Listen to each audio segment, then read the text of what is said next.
Olá, pessoal, tudo bem? Estamos aí juntos para mais uma semana de aulas, então vamos acompanhar nesses dois vídeos de hoje um dos assuntos principais da matemática. É um dos mais simples, você já com certeza viu isso daqui lá atrás. Então a gente vai simplesmente relembrar algumas coisas e aprofundar algumas outras, tudo bem?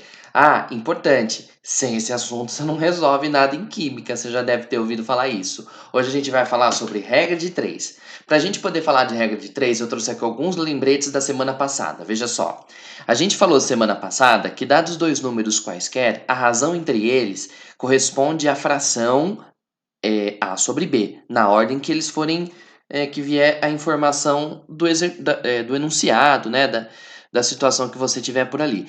Proporção é uma igualdade de razões e ela tem uma propriedade fundamental que é o famoso produto dos meios igual ao produto dos extremos, que é a famosa multiplicação cruzada que você faz lá, ó, esse vezes esse tem que ser igual a esse vezes esse. Aqui embaixo acho que fica melhor, ó, AD tem que ser igual a B vezes C, a famosa multiplicação cruzada. A gente também falou sobre relações entre grandezas proporcionais. Então a gente na semana passada tratamos do seguinte: dadas duas grandezas quaisquer, se duas grandezas são diretamente proporcionais, esse aqui é o símbolo que a gente usa, né? Caso sejam inversamente proporcionais, o símbolo é aquele ali. Na proporção direta, a característica, acho que eu digitei alguma coisa errada aqui, agora já foi. A característica é que, da proporção direta, é que a razão se mantém, então a proporção se mantém também. Já na inversa, é o produto que se mantém, é a multiplicação delas que continua sempre com o mesmo valor. Por causa disso, a gente viu que se para manter a razão entre elas, se uma delas aumenta, a outra aumenta junto. Se uma delas diminui, a outra também diminui junto. Já na proporção inversa, quando uma das grandezas aumenta, a outra diminui, enquanto se uma diminui, a outra aumenta. Graficamente, as duas grandezas diretamente proporcionais se relacionam sempre por uma reta, já duas grandezas inversamente proporcionais se relacionam através de uma hipérbole equilátera, que é essa curva que você vê aí no último gráfico da tabelinha. Muito bem, então, tendo lembrado pelo menos isso, a gente já consegue falar sobre o assunto de hoje. Ó, o assunto de hoje é regra de três. A gente vai estudar dois tipos de problemas envolvendo regra de três. Veja só. Quando a gente tem duas grandezas e a gente sabe que elas se relacionam de maneira direta ou inversamente proporcionais, a gente usa esse procedimento chamado regra de três simples, através do qual a gente usa a propriedade fundamental das proporções, a multiplicação cruzada, para descobrir um valor desconhecido.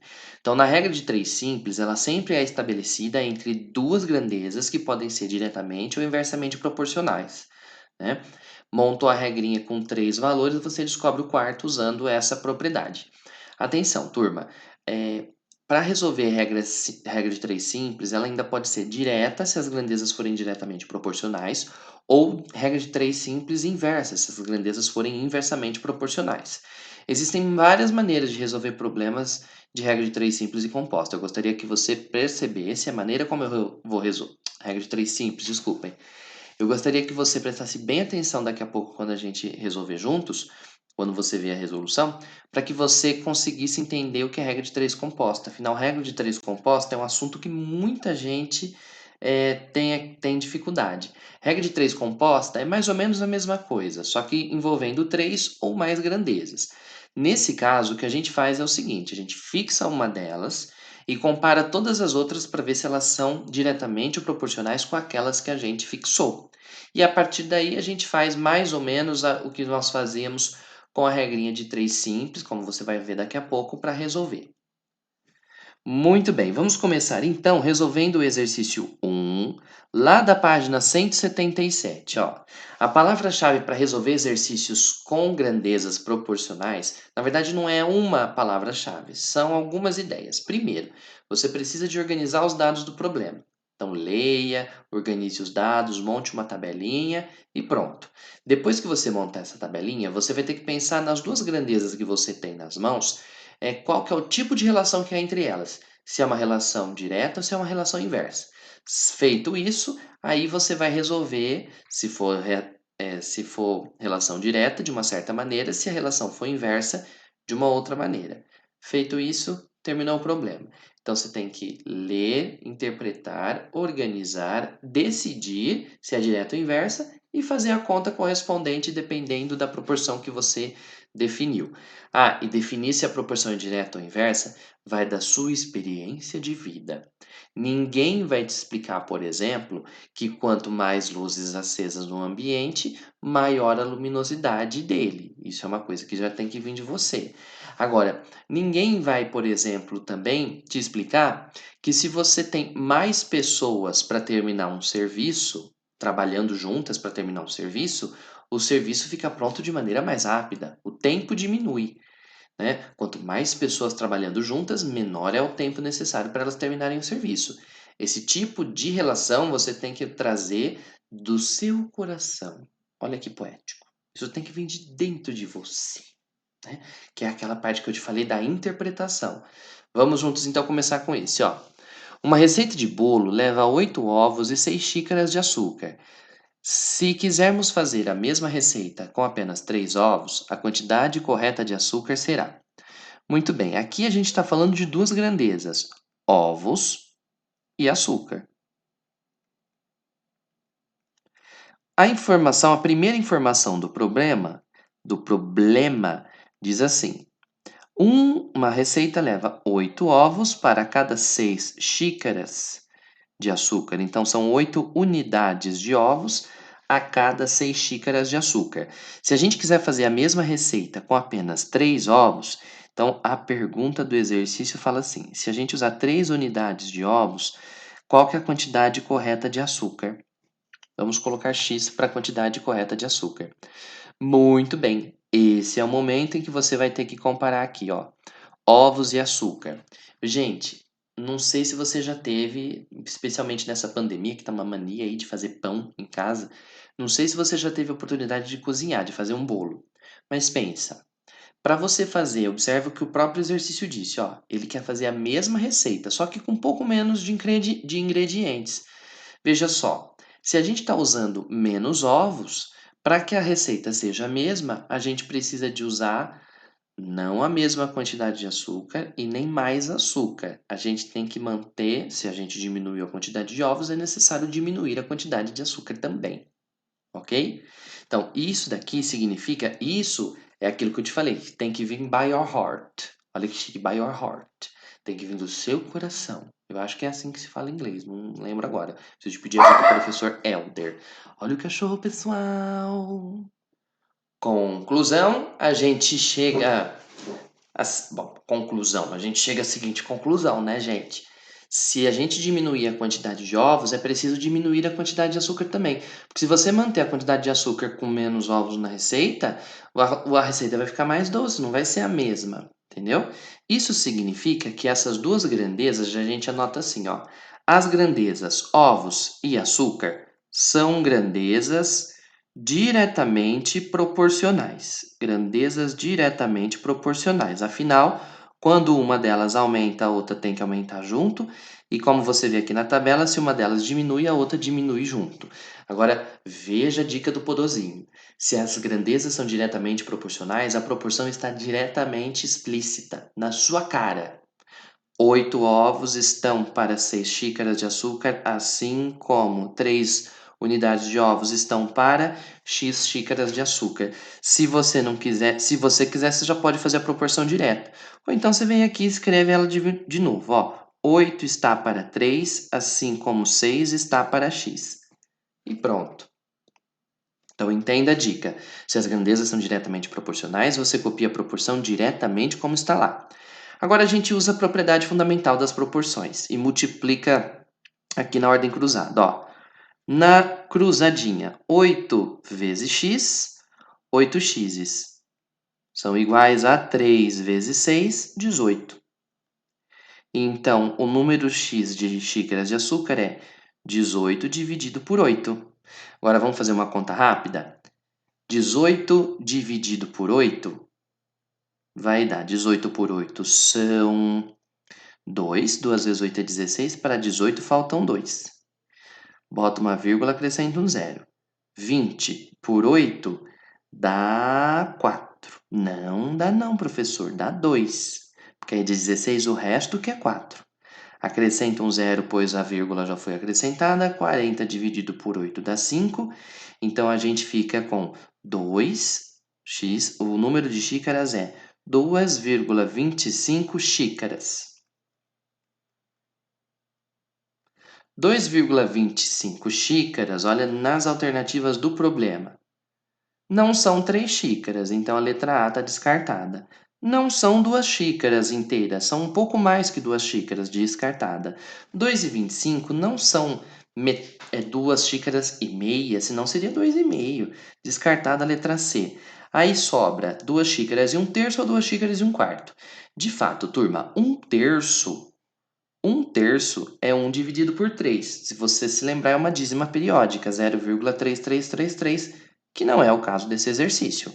Então, a alternativa certa é a letra E, pois 2 xícaras, 25 equivalem a 2 xícaras inteiras e 1/4 de xícara de açúcar.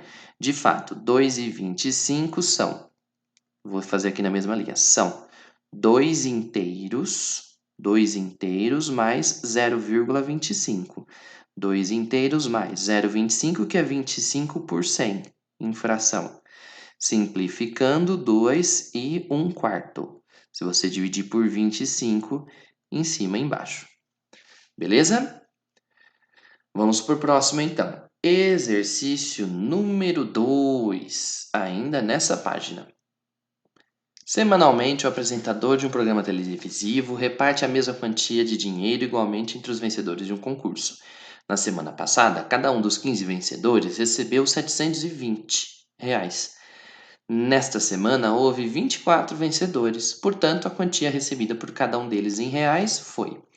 Muito bem, turma, aqui nós temos duas grandezas envolvidas ainda: a quantidade de vencedores e o valor que cada um recebeu. Essas daí são as duas grandezas que a gente vai analisar. Vou até anotar aqui: as duas grandezas são número de vencedores e prêmio em reais para cada um. Tá. Aí ele fala assim: olha, na semana passada, 15 vencedores cada um dos 15 vencedores recebeu 720. Então, semana passada, de 15 vencedores, cada um recebeu R$ 720. Nesta semana, houve 24 vencedores. Então, essa semana o programa teve 24 vencedores. 24 vencedores receberão que prêmio? Que valor? Muito bem, tudo indica que é um problema de regra de 3, simples, pois são duas grandezas envolvidas. Resta decidir que tipo de envolvimento, vamos dizer assim, é esse dessas grandezas. Olha só, a informação mais importante está lá no enunciado, quando ele explica o que está acontecendo. Ó, toda semana, semanalmente, ele reparte uma mesma quantia em dinheiro igualmente entre os vencedores. Então, a quantia total do prêmio do programa nunca muda de uma semana para outra. Semana passada tiveram 15 vencedores, então aquele valor original foi dividido pelas 15 pessoas e deu 720 para cada uma. Essa semana você vai fazer a mesma conta, você vai pegar o mesmo total, só que você vai dividir por 24 vencedores. E aqui que é o truque, pare e pense. Se a gente tem mais vencedores essa semana e a mesma quantia vai ser dividida entre essas pessoas a mais, né? Tem mais pessoas. Pense aí. Você acha que com mais vencedores, o que acontece com o dinheiro que cada um deles recebeu? Ora, se você vai dividir sempre a mesma quantia entre um número diferente de pessoas, quanto mais pessoas estiverem participando da divisão, menor é a parte de cada uma. Isso significa que se uma das grandezas aumentar, a outra diminui. Se uma das grandezas aumenta, a outra diminui. Quando isso ocorre, você já sabe, as grandezas são diretamente opa, inversamente proporcionais. Então, quando as grandezas, como você vê nesse caso, são inversamente proporcionais, a proporção é dada ao inverso uma da outra. Então, o que a gente costuma fazer é o seguinte: Quando as grandezas são inversamente proporcionais, a gente copia uma das colunas e inverte a outra para poder montar a proporção. A coluna que eu costumo copiar é sempre a coluna da letra. Então, ó, grandezas inversamente proporcionais. O que é que você faz? Copia uma coluna, 720 está para x, assim como o próprio nome diz, inversamente, você vem aqui e inverte essa coluna. Ao invés de 15 em cima do 24, você copia 24 em cima do 15. Agora você pode usar a propriedade fundamental das proporções e multiplicar cruzado para finalizar o exercício. Vamos lá? Ah, vou te dar uma dica. Evite multiplicar, deixe a multiplicação indicada para que no final é mais fácil simplificar primeiro e multiplicar depois. Então, repetindo, se uma delas aumenta, a outra diminui. Então, as grandezas são inversamente proporcionais, copia uma e inverte a outra. Vamos lá, na diagonal de trás para frente. 24 vezes x, temos 24x. 15 vezes 720, ficamos com... Não faça conta, deixe escrito 15 vezes 720. Então, x é 15 vezes 720 dividido por 24. Então, como eu disse, era melhor você deixar para agora, para fazer a conta agora, porque a gente consegue fazer algumas simplificações. Ó, 15 e 24 dá para dividir por 3. Se você pegar o 15 e dividir por 3, 15 por 3 dá 5, 24 por 3 dá 8. 720 dá para dividir por 8. 720 dividido por 8 dá exatamente 90, porque 9 vezes 8 é 72. Então, o valor x aqui vai ser 5, que sobrou da primeira simplificação, vezes 90 da segunda, R$ 450. É claro que se você quiser, você pode efetuar a multiplicação e depois dividir o resultado por 24. Mas isso aqui é um atalhozinho para a gente ganhar um pouquinho de tempo. R$ 450 como marca a alternativa da letra C. Então, ó, comparando esse com o anterior, quando as grandezas são diretamente proporcionais, você copia a proporção diretamente como está. Já quando elas são inversamente proporcionais, a gente copia uma e inverte a segunda. Vamos agora ver o exemplo sobre regra de 3 composta? Exercício número 3. Uma confecção possuía 36 funcionários. Já vou anotar aqui, ó. 36 era o número de funcionários. Alcançando uma produtividade de 5.400, que era o número de camisetas por dia. Com uma jornada de trabalho diária dos funcionários de 6 horas. Então, cada funcionário trabalhava 6 horas por dia. Entretanto, com o lançamento de uma nova coleção e de uma nova campanha de marketing, o número de encomendas cresceu de forma acentuada, aumentando a demanda diária para 21.600. Presta atenção que aqui tem uma observação. Ó. Aumentou para 21.600. 21.600 já é o valor novo. Então, antigamente era necessário 5.400 por dia. Agora ele está te falando que passou para 21.600. 21.600. Aqui é preciso tomar cuidado, porque muitas vezes ele fala assim, aumentou 21.600. Então, você teria que adicionar o valor antigo para descobrir o valor novo. Então, se eu dissesse assim, ó, aumentou 21.600. Então, você tinha que fazer 21.600 mais 5.400, que se não me engano, acho que dá 27.000.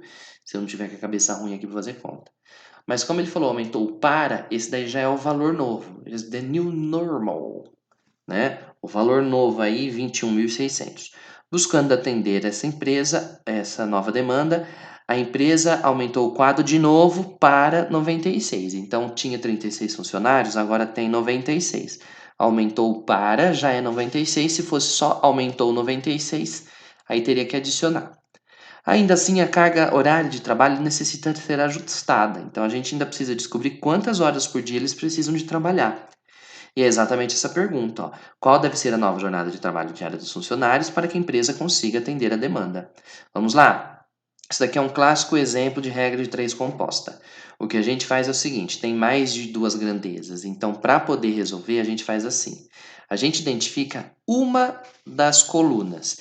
Eu gosto de pensar na principal. A principal coluna, na minha opinião, é essa daqui, ó. É a coluna que tem a letra que eu quero descobrir. 6 está para x. Então, eu pego essa coluna, como ela é a principal, já deixo ela aqui para o canto. Ó, 6 está para x, assim como. Agora, as demais eu vou decidir, e você vai decidir junto comigo, se elas vão ser copiadas na mesma ordem ou na ordem invertida. Isso vai depender da relação de cada grandeza com essa que nós acabamos de escolher. Então, vamos começar por essa daqui, ó. Vamos comparar o número de camisetas por dia e as horas por dia. Então, você ignora a outra e pensa só nessa, ó. Vamos lá. Se você aumenta o número de camisetas por dia sem mexer na quantidade de funcionários, então ignora a outra, finge que era uma regra direta aqui. Se a gente aumenta o número de camisetas por dia, você acha que os mesmos funcionários precisariam de trabalhar mais ou menos horas por dia? Ora, quanto mais camisetas você precisar que eles produzam, mais horas por dia eles vão trabalhar. Então, essas grandezas são diretamente proporcionais. Quando uma aumenta, a outra aumenta junto. Você sabe que quando as grandezas são diretamente proporcionais, a gente copia as grandezas diretamente como estão. 5.400 dividido por 21.600. Agora, vamos comparar as outras duas? Então, o que a gente vai fazer aqui é o seguinte: por um momentinho rapidinho, nós vamos ignorar isso daqui como se não tivesse essa outra grandeza. Vamos pensar só nessas daqui, ó. Número de funcionários e horas por dia. Turma, imagine que você tem ali a mesma produção todo dia. Se você aumenta o número de funcionários, para produzir as mesmas coisas, você pode mesmo, né, para produzir, para que eles tenham a mesma produção, para atingir a mesma produção, quanto mais funcionários você tem, menos eles precisam trabalhar todo dia. Porque se você aumenta o número de funcionários e aumenta o número de horas, a produção aumenta junto. Você tem mais gente trabalhando em mais tempo. Então, para que não se altere a quantidade da produção diária, né? A gente entende que o número de funcionários e as horas por dia são grandezas inversamente proporcionais. Quanto mais funcionários você tiver, menos horas por dia eles vão trabalhar. Então, como elas são grandezas inversamente proporcionais, você já sabe, em grandezas inversamente proporcionais, a gente não copia como está, a gente copia invertida. Então, ao invés de copiar 36 por 96, a gente copia 96 por 36. Pronto. Então, veja só. De novo, o que a gente vai fazer? Copie a coluna da letra e as demais você vai decidir uma por uma, comparando com a da letra, ignorando as outras, se você copia diretamente como está ou se você copia ela invertida. Na sequência, como a conta já tem um igual, o que você faz é multiplicar essas duas frações entre si. Então, agora é só resolver continha, né, gente? Ó, se você quiser, você pode simplificar essa conta para que as contas fiquem mais simples, é óbvio. Né? Aqui a gente pode cortar esse zero com esse, corta esse zero com esse. 96 e 36 dá para dividir por 6. 36 dividido por 6 dá 6. E 96 dividido por 6 dá 16. Mas dá para simplificar mais coisas aqui, hein? Ó, 54 dá para dividir por 6. 54 por 6 dá 9. Se você quiser, ainda dá para dividir mais, ó. 216 dá para dividir por 9 também.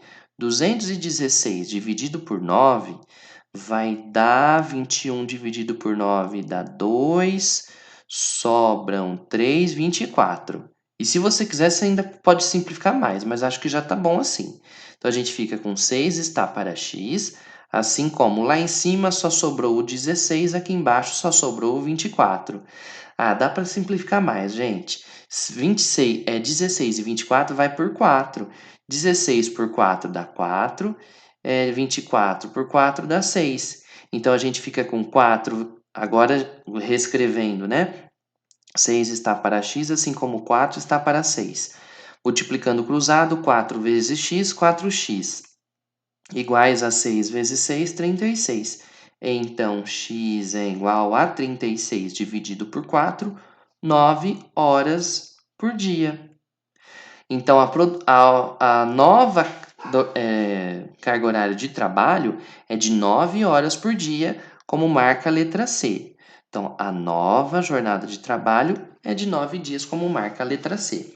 É preciso fazer mais uma observação aqui. Ele poderia perguntar quantas horas a mais eles precisariam trabalhar. Na primeira situação eram 6 horas, agora que eles precisam de trabalhar 9, seriam 3 horas a mais. Então é preciso que você tome cuidado nas alternativas para não cair nessas pegadinhas, tá bom?